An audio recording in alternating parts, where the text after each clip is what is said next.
Hello, I'm Richard Seltzer. I'd like to share with you my favorite book, The Lizard of Oz, which I published 46 years ago. I'm going to read to you the new, improved, and expanded edition, which I just finished writing, and which is not in print. I'll make a separate video for each chapter. The original edition had illustrations by Christin Couture.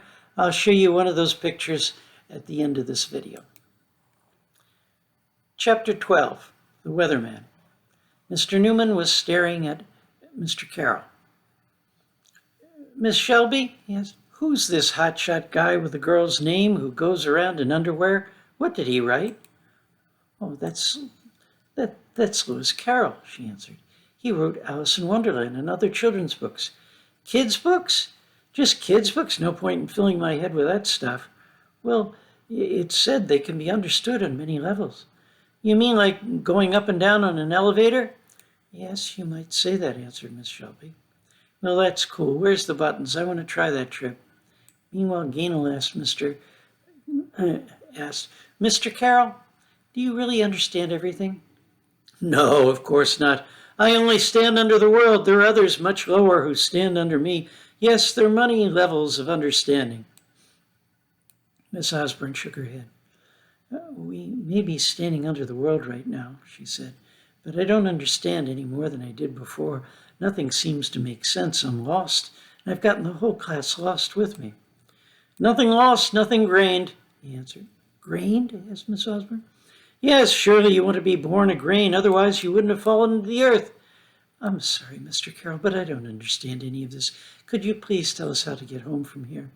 Then the redcoat sergeant stepped forward and asked, Could you please tell us how to get home from here? Well, answered Mr. Carroll, I don't know how to get to either place myself, but if you like, I can take you down to the next underworld, and maybe somebody there can help you. Oh, thank you so much, said Miss Osborne, greatly relieved that someone would help. Not so fast, added Mr. Carroll. Before I can take you anywhere, we have to check the weather report. Weather report? She asked. Yes, whether or not you can go any further. But, Mr. Carroll, surely you must be kidding. We're in a terrible hurry, and why on earth should we need a weather report? You forget, Miss Osborne, we're not on Earth. We're under it. Then they heard a sneeze, and another sneeze, and a loud, hoarse cough. Donnie said, Gosh, that was some cough, mister. Can you do that again? The coughing man was wearing a white jacket and carrying a brown doctor's bag.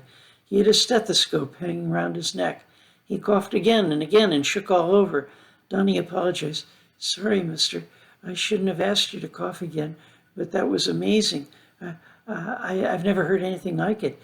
You must be awfully sick. Yes, replied the man. I'm sick of the world.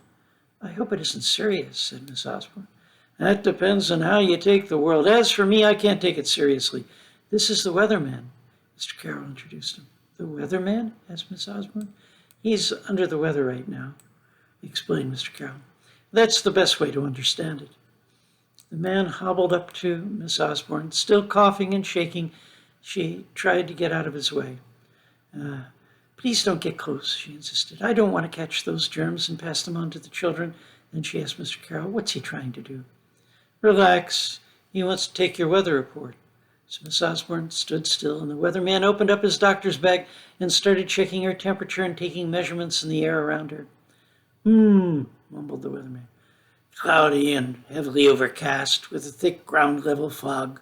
Visibility near zero, temperature near freezing, air pollution index critical. It's like I suspected, explained Mr. Carroll. Nothing personal, Miss Osborne. The air where you came from is polluted. You're used to it. You don't notice it, but it sticks to you. It's a deadening atmosphere, disenchanting. You all have it, and you'll have to wash it off before you can go any further. Come this way to that big room over there.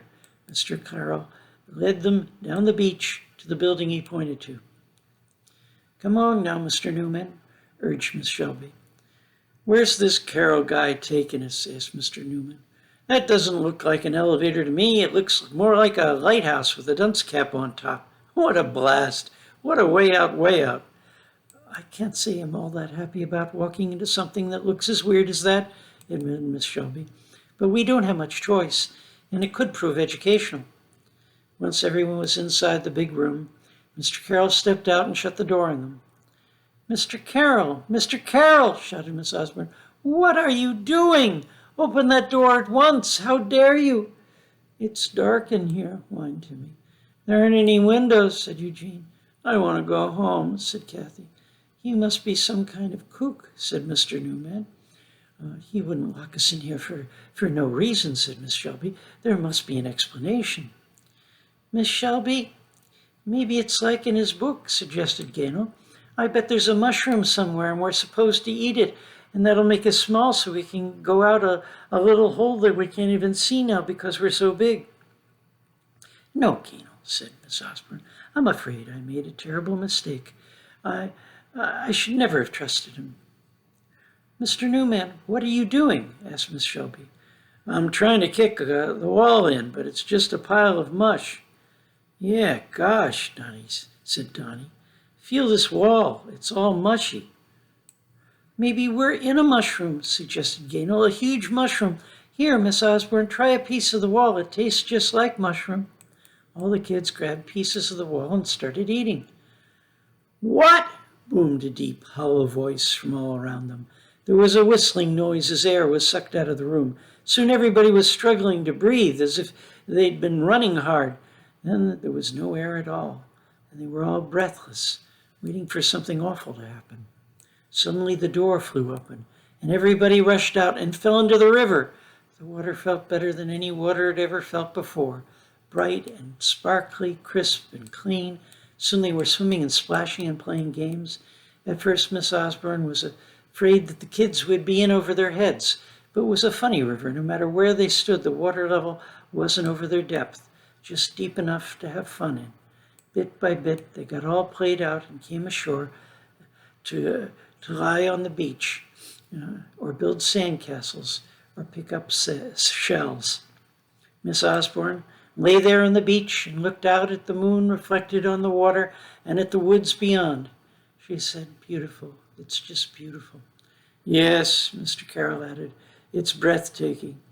Miss Osborne felt good all over, lying there on the beach beside Mr. Carroll. Kathy and Gaynell would have giggled and whispered to one another, but they and the rest of the kids were already sound asleep. I'd like to show you one picture from the original edition. It's a picture of the Weatherman. There he is. Yes, he's under the weather so he can understand it better. I hope you enjoyed this chapter. Please watch the rest of the story. I'm making a separate video of each of the 27 chapters. Feedback welcome. My name again is Richard Seltzer, as in Alka-Seltzer. My email is seltzer@seltzerbooks.com. All Things That Matter Press recently published 3 other novels of mine, Parallel Lives, Beyond the Fourth Door, and Nevermind. You can find those all at Amazon as paperbacks and as ebooks. They can be read in any order. They're independent stories with overlapping theme and styles. Each presents a different view of reality, a different way of trying to make sense